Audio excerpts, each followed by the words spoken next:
a remote Alaskan village where children disappear for no reason. Later, as the mystery unfolds, a man finds a child killed at the hands of his own parents. Suddenly, his perspective changes and he discovers mysterious people on his journey to find out what possesses the villagers. Hello and welcome to our channel.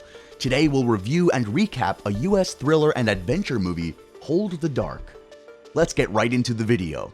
We find ourselves in Keelut, a remote, snow-covered town in Alaska, where a young boy named Bailey buried his toy soldier in the snow, catching sight of a wolf staring at him in the distance. Upon opening the door of their hut, his mother, Medora, sees the toy but finds no sign of her son. She writes to Russell, a wolf hunter and writer, pleading with him to find the wolf that has taken her son. Russell has experience searching for lost individuals in extreme conditions, and upon receiving Medora's letter, he travels to her location. The area is known for wolves kidnapping humans, specifically little children. Medora leads him to the place where the children are taken. She is subdued and distant, displaying anger. The absence of her husband, who has left for war, seems to have increased her thirst for revenge. She is keen to catch the wolf that has taken her son and expresses her discomfort with the harsh and constant winter she lives in. After a day of exploration of the place, they call it a night. Russell is woken up in the middle of the night by the sound of Medora mumbling while taking a bath. She seems to be whispering phrases that don't make sense, with mentions of demons. He then heads back to bed, careful not to make a sound.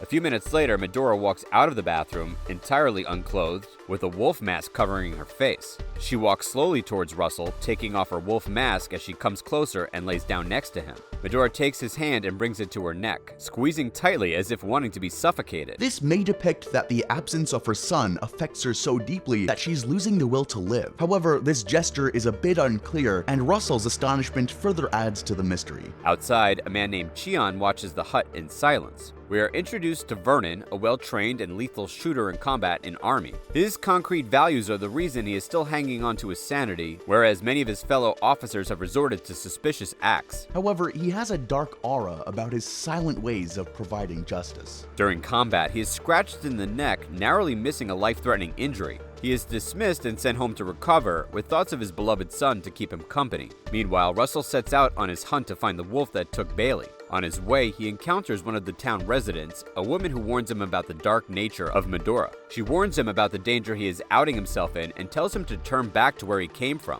He pays no heed to the woman's strange words and continues on his way. He ventures into the wilderness, eventually coming across a small cave through which he is led to a remote forest. Russell lets out a wolf cry to call the beasts and confirms his suspicions of their presence when he locates fresh paw prints in the snow. Using binoculars, he witnesses a pack of wolves feasting on what looks like animal remains. His shock makes him slip off the ledge he is on and he tumbles down, attracting the wolves to the disturbance from his fall. He grabs his rifle and aims at them, who are now standing in front of him, curiously staring at Russell. He locks his aim but is unable to pull the trigger. The wolves don't attack either, which baffles him, who's still contemplating whether he should pull the trigger. We see his appreciation for the beautiful beasts as he looks at them from the viewfinder of his rifle. Failing at his job, he heads back to the hut to inform Medora, but he finds the hut empty with the rooms a complete mess. Locating a strange unlocked door in the corner of Medora's room, he decides to investigate. He is led to a small storage room with plastic covering the floor. Uncovering it, he discovers a lifeless Bailey. Russell runs out and screams for help. The villagers gather and ask him where Medora has gone. He is speechless, not knowing what to say. The police reports state that Bailey was strangled, and Medora is the prime suspect. Russell decides to take his leave, but is stopped by the police asking him for a statement. He agrees, telling the police what he saw the wolves do during his hunt. They were eating one of the wolves of their own pack, a pup.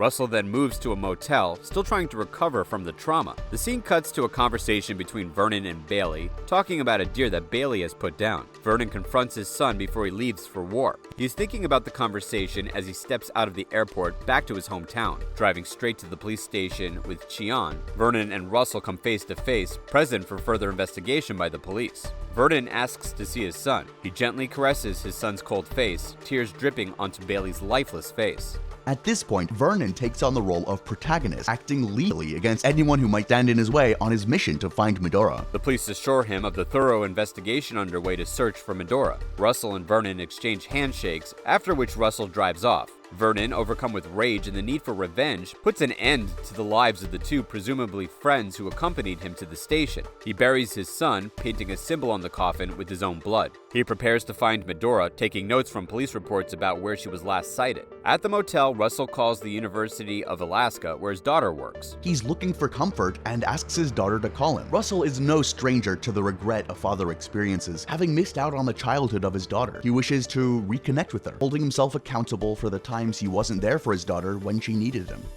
As he lays down to rest, battling a cough, Russell recalls the woman he spoke to when he was setting out on his hunt. He tries to inform the police, but to no avail. Back at the station, the police discover the bodies of the men that Vernon shot the night before. They realize that Bailey's body is also missing and head out to investigate. Meanwhile, Russell visits the woman he spoke to, a neighbor of Medora, to find her lifelessly sitting in her chair. He rushes out of the hut just in time to see the police pull over. He sees them make their way over to Cheon's hut. Officer Donald asks Cheon about Vernon's whereabouts, but to no avail. Cheon, having lost his daughter to the wolves, is bitter about the police interfering in Vernon's revenge and offers no help. Minutes later, Cheon opens fire at the police, taking the lives of several officers. Russell takes cover beneath a police vehicle, horrified as officers drop left and right. Donald sneaks into Cheon's hut, cornering him. He ends Cheon's tyranny and causes him to fall out of the window of his hut. Meanwhile, Vernon pays a visit to a motel outside of Keelut in search of Medora. He shows the owner a picture, which confirms that Medora actually stayed there. He asks to be shown the room she stayed in and searches for further evidence. The motel owner leads him to an Indian hunter that Medora developed a familiarity with, who invites Vernon to join him for a meal. Vernon inquires about Medora's whereabouts, but the Indian doesn't have an answer. He hands over the wolf mask she left. Vernon puts it on and holds up his weapon, aiming it at the Indian. 2 shots in the hut alerted the owner, who opens fire at Vernon as he drives off after ending the Indian man's life. Vernon, now injured, drives to an acquaintance's place, asking for Cheon.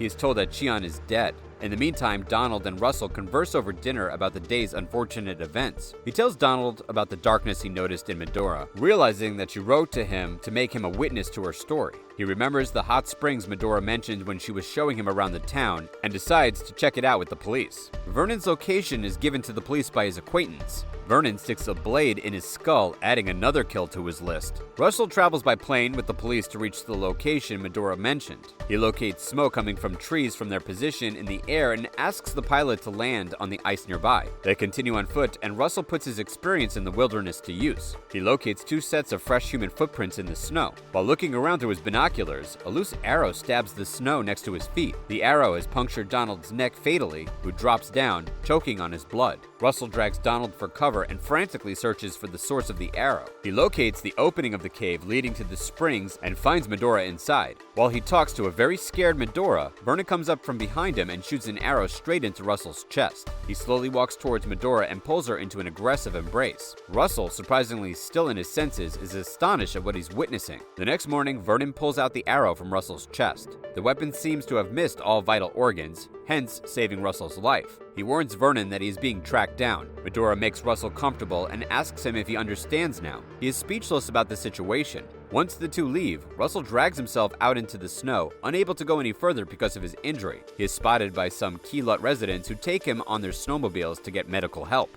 Vernon and Medora, in the meantime, continue on, dragging their little belongings through the snow-covered wild. Either a literal or symbolic interpretation of this conclusion is possible. It can be interpreted as the two attempting to put their sinister crimes behind them and traveling together to properly bury their son. The wolf masks, however, might be hinting at something more mysterious. Perhaps that the two have somehow been possessed by the essence or soul of a wolf and now perceive themselves as such. Russell wakes up in a hospital room to see his daughter anxiously looking at him. She asks him how he got there. He says he will tell her all about it. And so the story ends with a lot of mysteries left to unfold. The story, while giving away some hint of what's happening around the place, still doesn't give away much. It felt like the story is trying to play with the emotions of the audience by making an effort to add major thrills and plot twists, however, miserably failing to do so. As much as the movie tries to add thrill and mystery as the story develops, the audience will find themselves emotionally numb, not really feeling the stimulation the movie's trying to deliver. Please subscribe to our channel to be notified when we upload. Also, don't forget to suggest movies that you want us to recap in the future in the comments down below.